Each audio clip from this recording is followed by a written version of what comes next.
Greetings and salutations to all you old car people. Guess what today is? Today is We're Hauling Car Day. And we've been moving cars like crazy, and Mike the Greek said, well, we should show these guys out there in the world what it's like to be in a old car place and the work we have to do. So that's what we're going to do. We've already sent 5 cars out of here this morning with a 5-car transport, filling it right to the brim. We've got a 3-car transport here now, and we're going to put 3 rigs on that. So if you want to stick around and watch the video, we're going to get, we've got a Rambler and we've got a S22 Comet and a T-Bird. We're going to load up now. T-Bird's going to be last. And Mike will film that for you, and I'll talk to you and tell you what we're doing, is how we're doing it. And I'm going to show you my ultra modern, very late model loader that I use to move this stuff. And the reason it works so good, it's so slow, you can just barely see it moving. And therefore you don't endanger the car, you don't endanger anybody around you, you're moving the cars without ever possibly hurting them. Granted, it takes a little bit of time, but it's just so smooth that you're just not in a hurry. Now that's a payloader, that's a 4-wheel drive payloader. It weighs 28,000 pounds. It's a gas job because it was built in 1956, but it's just a little sweetheart, and you're going to get a chance to see this baby in action. We got a hand choke over here. And we got a butterfly key switch. And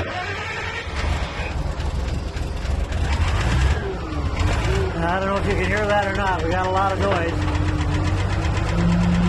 But we got 2 joysticks over here and an automatic transmission. And we are going to go pick up the car. Can you hear me, Mike?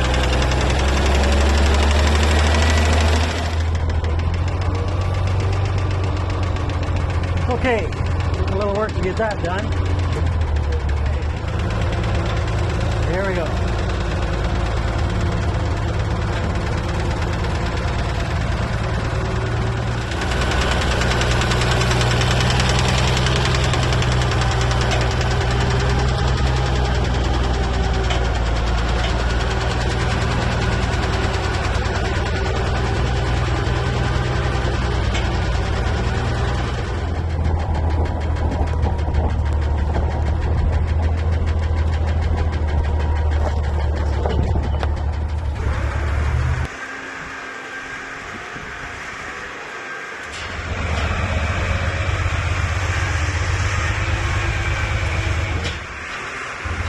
That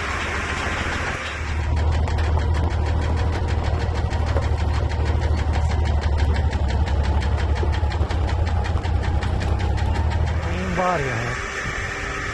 So once I get this done, hopefully Peggy's got that truck unlocked where I can move it. The keychain is on a red heart.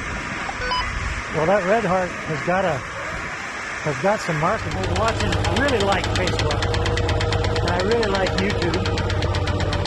And I was watching YouTube the other night. Well, all of you are probably wondering what the hell this was all about.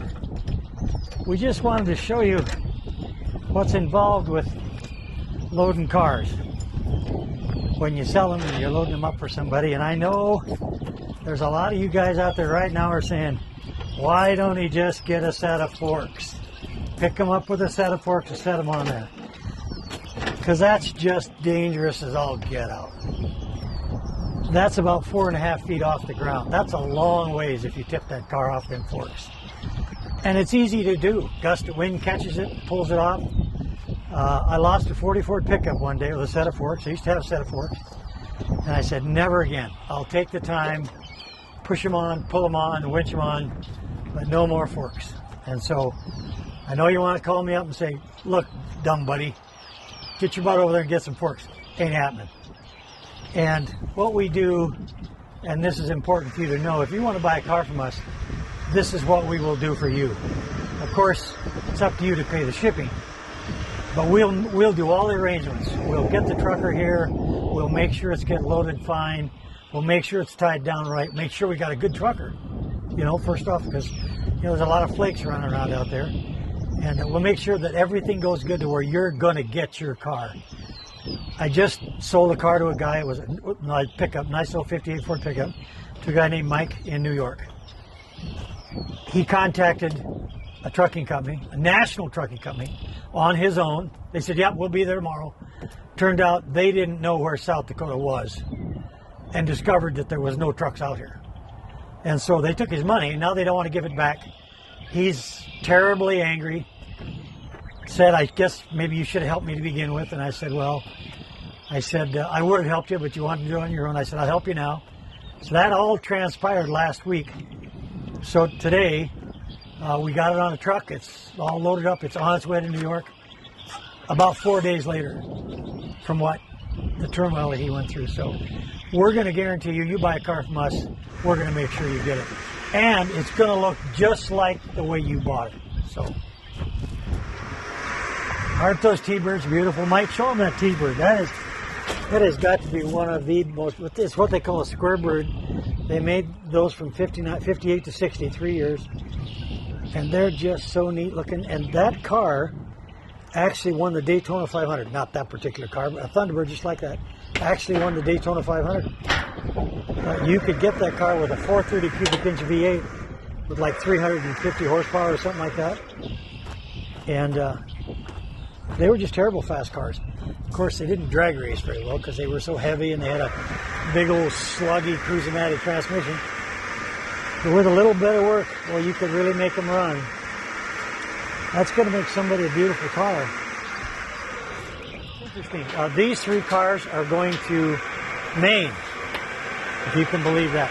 That's almost 2,000 miles away.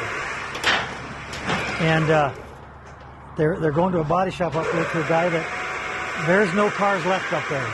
They just all turned into huge rust buckets.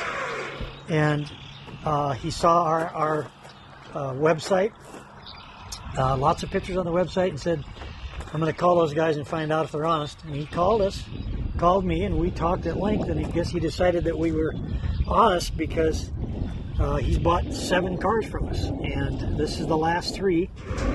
And I'm hoping he's going to be satisfied with what we have. I think he will be.